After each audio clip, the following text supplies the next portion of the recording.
Assalamualaikum warahmatullahi wabarakatuh. Perkenalkan, nama saya Sania Fadila Febrianti dari kelas PSA 1B. Saya di sini akan menjelaskan video penjelasan dari Syekh Sholeh Al-Ghamis. Pada video tersebut dibacakan surat Al-Anfal ayat 2 sampai ayat 4 yang berbunyi, A'udzubillahi minasyaitonirrajim. Bismillahirrahmanirrahim. Innamal mu'minuna alladzina idza dzukirallahu wajilat qulubuhum wa idza tuliyat 'alaihim ayatuhu zadatuhum imanan wa 'ala rabbihim yatawakkalun. Alladzina yuqimuna sholata wa mimma razaqnahum yunfiqun. Ulaika humul mu'minuna haqqan. Lahum darajatun 'inda rabbihim wa maghfiratun wa rizqun karim. Shadaqallahul 'azim. Pada ayat tersebut kita diwajibkan untuk mengenal Allah, ma'rifatullah, dan kewajiban selanjutnya yaitu mengenal Allah,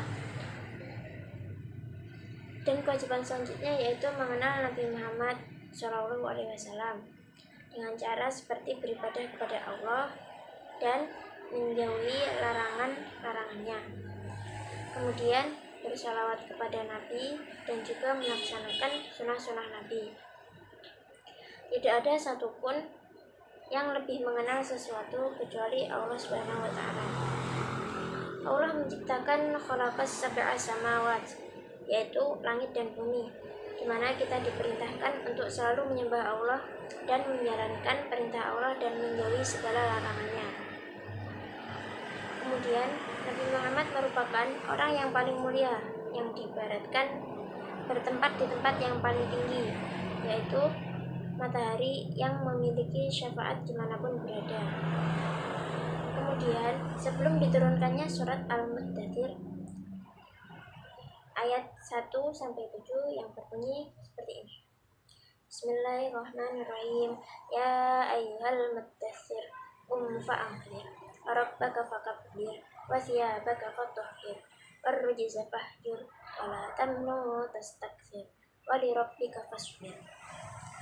Pada ayat tersebut, Nabi menerima wahyu pertama. Nabi merasa ketakutan karena Al-Quran merupakan kalam Allah yang mulia dan diturunkan kepada orang yang mulia juga. Di dalam surat Al-Muddathir, Nabi diperintahkan untuk berdakwah mensyiarkan ajaran Islam kepada umat muslim yang ada. Dan Allah selalu memberi nasihat kebaikan kepada Rasulullah. Kemudian Nabi mulai berdakwah, di mana sasaran tersebut mulai dari kerabat dekat Nabi dan juga sahabat Nabi. Nabi Muhammad melakukan dakwah pertama kali dengan cara sembunyi-sembunyi. Dan semenjak itu Nabi berdakwah hingga sampailah di umur ke-63 tahun. Nabi wafat dalam keadaan berpuasa dan berjihad di jalan Allah. Kemudian ada lagi pada surat Al-Jin ayat 19. Bismillahirrahmanirrahim. Wa innahu lamma qama abdullahi yad'u kadu yakununa alaihi libana. Dalam ayat ini menjelaskan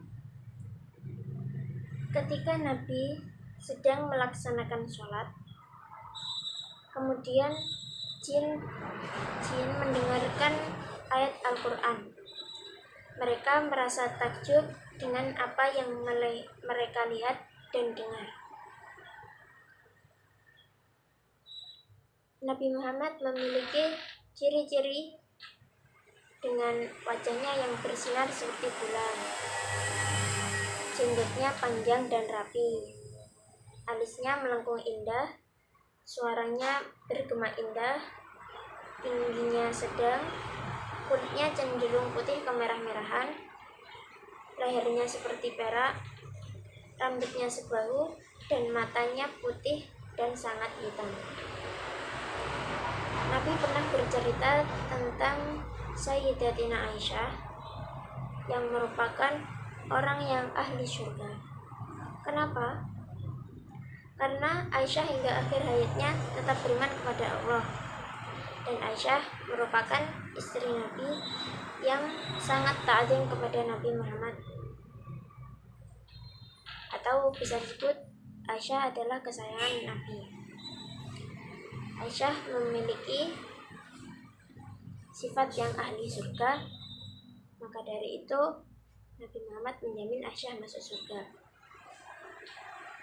Kemudian di surat Ali Imran ayat 144 yang berbunyi, Bismillahirrahmanirrahim, Fama Muhammadun illa rasul qad khalat min qablihi ar-rusul afa imma ta'u qutilan qalabtum ala a'qabikum faman yanqalib ala aqibaihi falan yadurrullaha syai'a wa sayajzillahu asy-syakirin.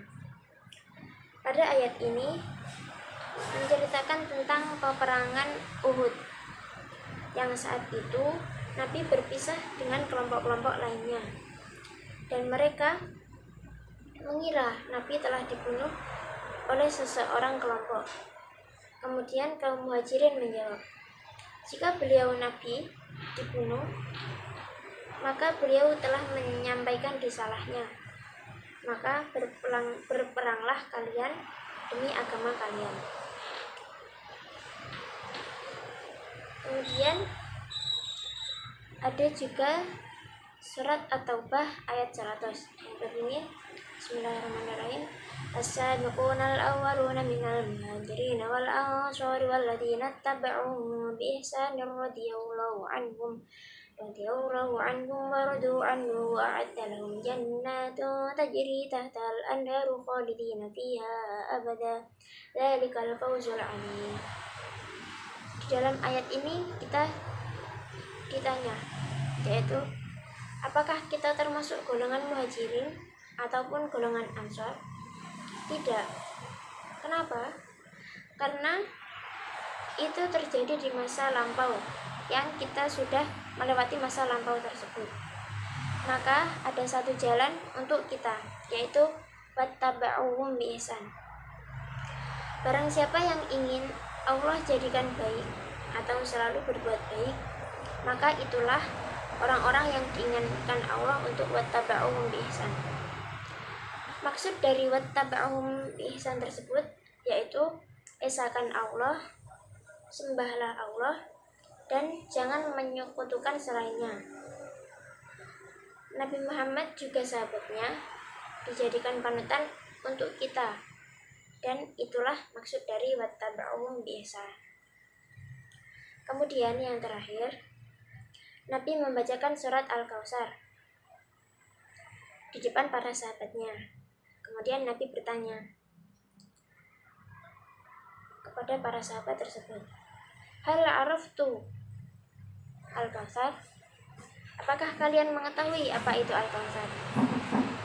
Dan sahabat menjawab, maka sesungguhnya Allah dan Rasul yang lebih mengetahui.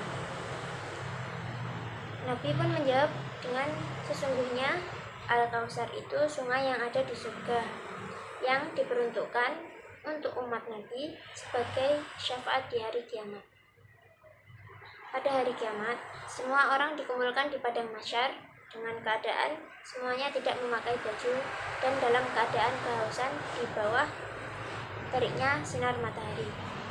Jadi, air dalam surat Al-Kautsar tersebut hanya akan diberikan kepada umatnya yang istimewa dan tidak akan semua mendapatkannya. Sekian penjelasan dari saya, kurang lebihnya mohon maaf. Wassalamualaikum warahmatullahi wabarakatuh.